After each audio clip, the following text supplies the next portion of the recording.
يا ربنا سكرنا كما جوبي كلاماني رحمة ما كان كتيني نملك سيدني. بسم الله الرحمن الرحيم.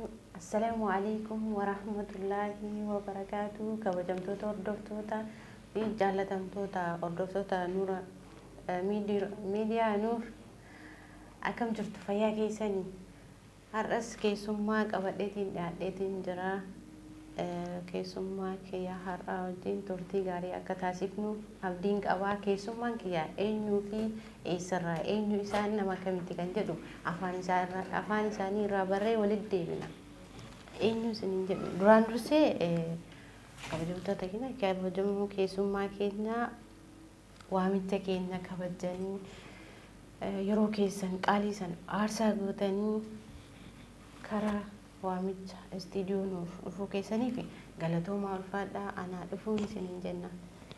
Bismillaahi wasalaatu wasalaam ala rasuulillahi sallallahu alayhi wasallam. Isinillee miidiyaa kanatti nu waamtanii nu affeertanii gamana nu fiduu keessaniif jazaakallahu khairan baarakallahu fiikum rabbiin isinirraa haa jaalatu isiniin jedha.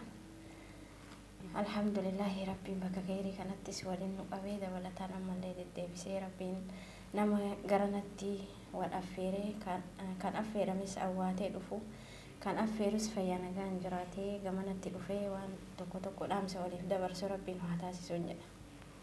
Maashaallah tabarakallah. Mee keessummaan keenya har'aa eenyudha eessarraa? Ani maqaan koo Qamariyaa Muhammad jedhama. Biyyatti dhaladhee ganda Baalee Roobeeti. Gosti gollee shaffilaa kaanii alhamdulillahi amantiin koo muslimaa akkuma beekamu alhamdulillahi rabbil aalamiin. Maashaallah.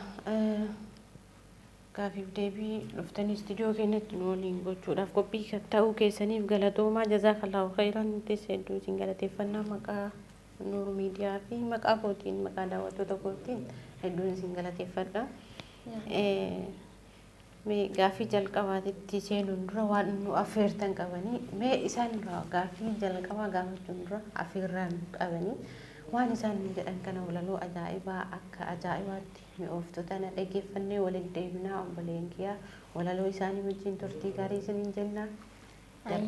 Anis walaloon tiyyaa mata dureen isii miidiyaa Nuur jettii homa xiqqoo qalbiin na yaaddee homa miidiyaan kun ani hojii isaa kanarraa waan xiqqoo katabee ani walaleessituullee miti garuu waanuma yaada waliif fuffunaanee homa xiqqoo fidee dhufe inshaallah na affeeruu keessaniif galatoomaa jazaakallahu khairan jedha. Bismillah. Miidiyaa Nuur jettii walaloon mata dureen isii. Salaamtaan jalqabaa dubbii kiyya dura assalaamu alaykum warahmatullaahi wabarakaatuhu. Markaza Nuur irraa xiqqoo waa kataba isin haa badhaasu rabbiin kiyya jabaan haqa rabbii beekuun kan har'aa fi boruu markaza ijaaruuf walgeettanii marru isin haa badhaasu aziizul jabbaaru isin haa badhaasu aziizul jabbaaru. Kanas ta'ee sana kan hin qabne fakkeessaa eessallee jiraatu muslimni obboleessa dhiiras ta'ee gabaabaa adiis ta'ee gurraacha yoo ta'es mootii yoo ta'es gabricha alhamdulillahi diiniin kenna tokkicha alhamdulillahi diiniin kenna tokkicha. Warri waliin jirru markaza Nuur jara warri as jirtaniif kan jirtan halaala hunduma keessanuu rabbiin haa tiifatu gara markaza Nuur isin haa siifatu gara markaza Nuur isin haa siifatu. Markaza Nuur jechuun burqaa quraanaati kan irraa baratan dhiiraa fi dubartiin burqaa diin islaamaa markaza Nuur keenya baradhaaf borullee si qabna qabeenya baradhaaf borullee si qabna qabeenya. Hojiin keessan boonsaan hedduu na ajabe beekaa fi wallaalaa hundatti lallabee yaa diinii islaamaa mi'aa akka dammaa rabbii guddaa gaditti nudiin islaam qabna rabbii guddaa gaditti nudiin islaam qabna.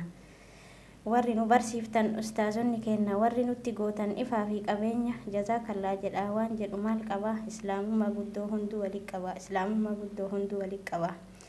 Yoo nuti jabaanne abbaan diinii numaa jabaadhaa obbolaa jabeessaa diinummaa jabaadhaa obbolaa jabeessaa diinummaa.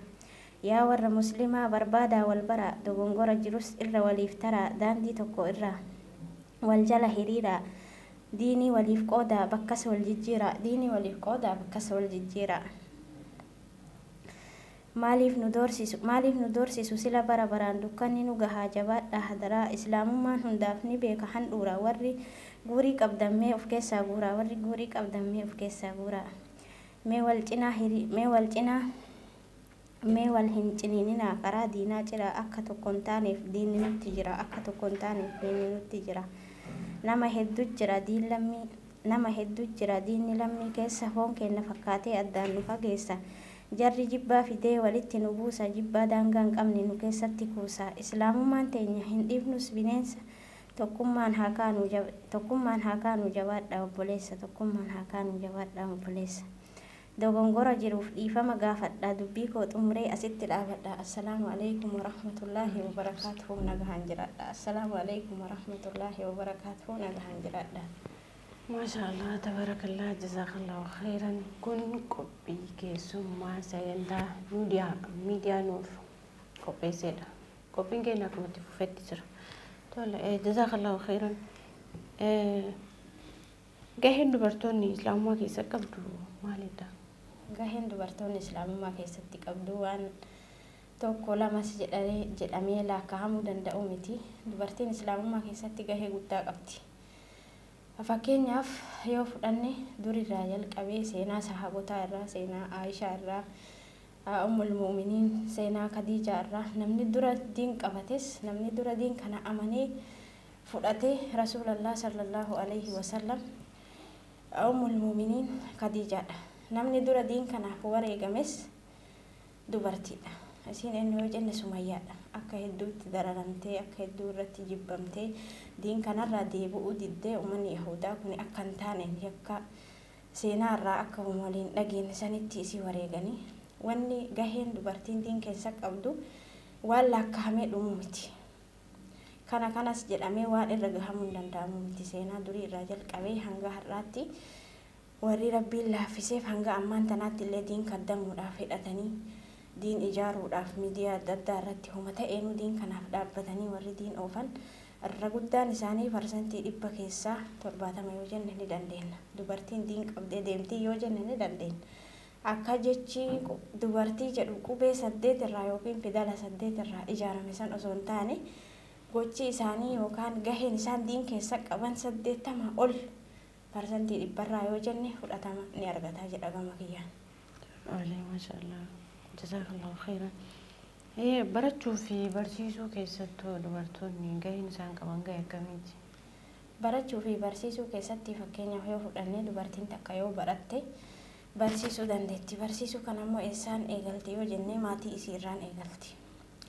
Tokkoffaa hawaasa maatii isii mana keessa ilmaan haa ta'uu abbaa manaa haa ta'uu haadha abbaa isii haa ta'uu fira haa ta'uu aalii isii haa ta'uu barsiisuu dandeetti yoo baratte ofii baratte diin kana akka gaariitti barsiiftee babal'isuu dandeetti hawaasa barsiisuu dandeetti akkasuma dura barachuu qabdi jechuudha barsiisuun duratti yoo ofii baratte ati waan tokko yoo ofii baratte hawaasa barsiisuu dandeetta yoo ofii baratte waan baratte san namaafis dabarsita gaheen baruuf barsiisuu isiillee akka gaariitti yoo baratte akka nama kamiititti wallaalummaa keessaa nama baasuu dandeetti wallaalummaa keessaa maatii isii irraa eegaltee hawaasa isii nama badhee namuma kamiyyuu barsiiftee wallaalummaa keessaa baasuu ni dandeetti dubartiin takka wanni isii daagessu takka illee hin jiru baruuf barsiisuu keessattis gahee guddaa qabdi.